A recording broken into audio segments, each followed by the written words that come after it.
Read a smile behind my mask. How long will it last?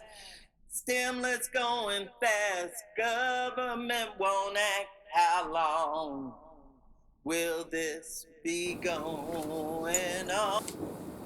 Aloha, this is Sky, your soulful progressive with FNN, Feminist News Network, that feminist news that's right for you. Welcome to Sky in the Avapui room at night. All right, giving you that soulful news you need, yes indeed.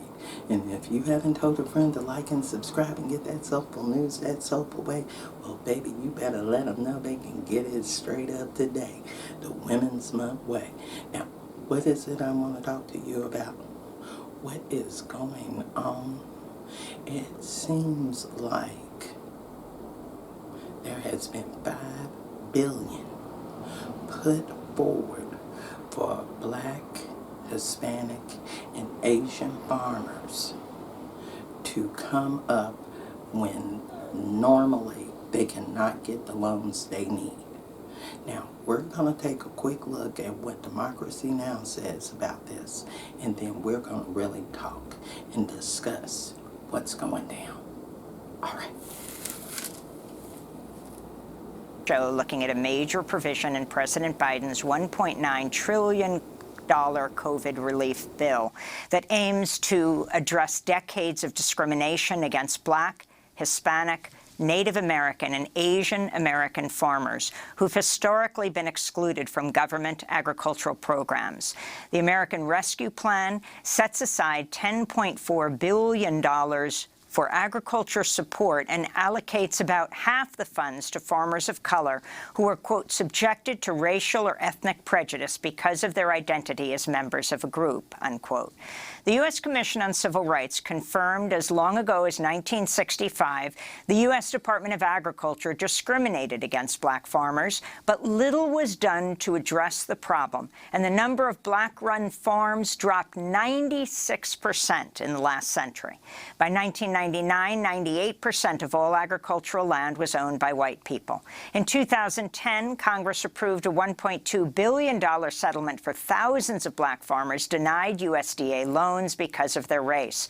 But a 2019 study by the Government Accountability Office, based on the USDA's own data, shows farmers and ranchers of color continue to receive disproportionately smaller farm loans. The provision in the new COVID relief package is drawn from legislation introduced by newly elected Democratic Senator Raphael Warnock of Georgia, who's Georgia's first Black senator and also the first Georgia Democrat to serve on the Agriculture Committee in 3 decades. And what it's going to do to help Black farmers and farmers of color in this country. You know, as you know, we've been suffering, and the $5 billion calls for debt relief. So that would give many Black farmers a jump start if they can get rid of the debt at the United States Department of Agriculture. And there's $1 billion that's set aside for technical assistance and outreach and to really dig down into the core of the discrimination at the United States Department of Agriculture. Both of these measures I've been fighting for over 30 years. So I don't want anybody who's watching this show to think that this is some new measure that, or new idea or concept that happened overnight. I've been trying to fix this measure for over 30 years at the United States Department of Agriculture. And Amy, I probably spoke to you about it 10 years ago. So we've been trying a long time, and this is a huge victory for Black farmers and farmers of color, Native Americans and Hispanics and other socially disadvantaged farmers. I know you saw that ugliness, but the good thing is at least they're getting something. Now, here in Hawaii, we have America's only Black coffee grower. So this will be able to help people like that. We have Hawaiian taro, rice, and growers with farms. It'll be able to help them.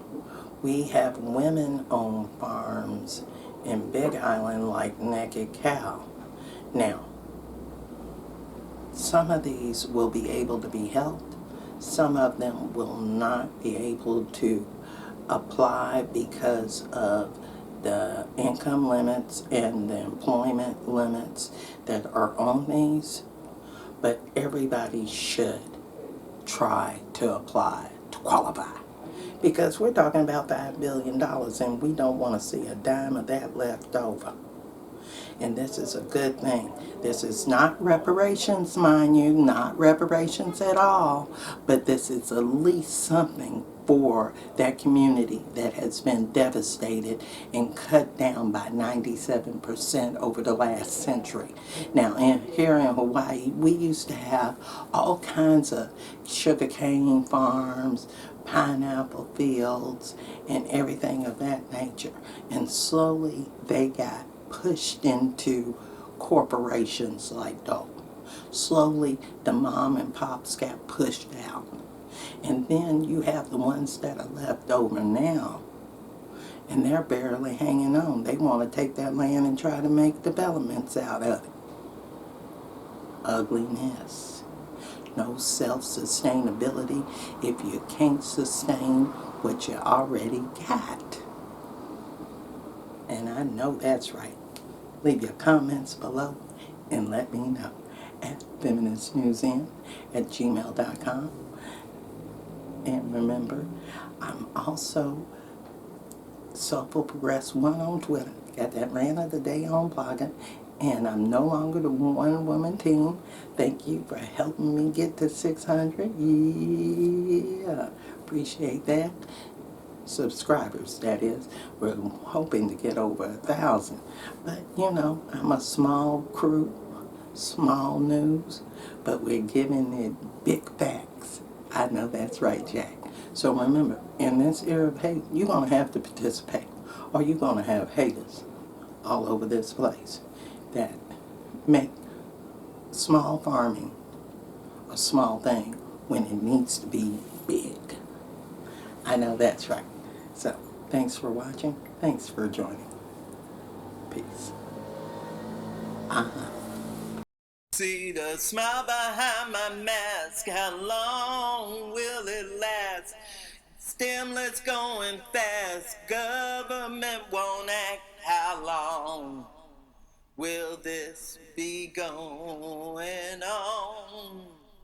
I'm standing here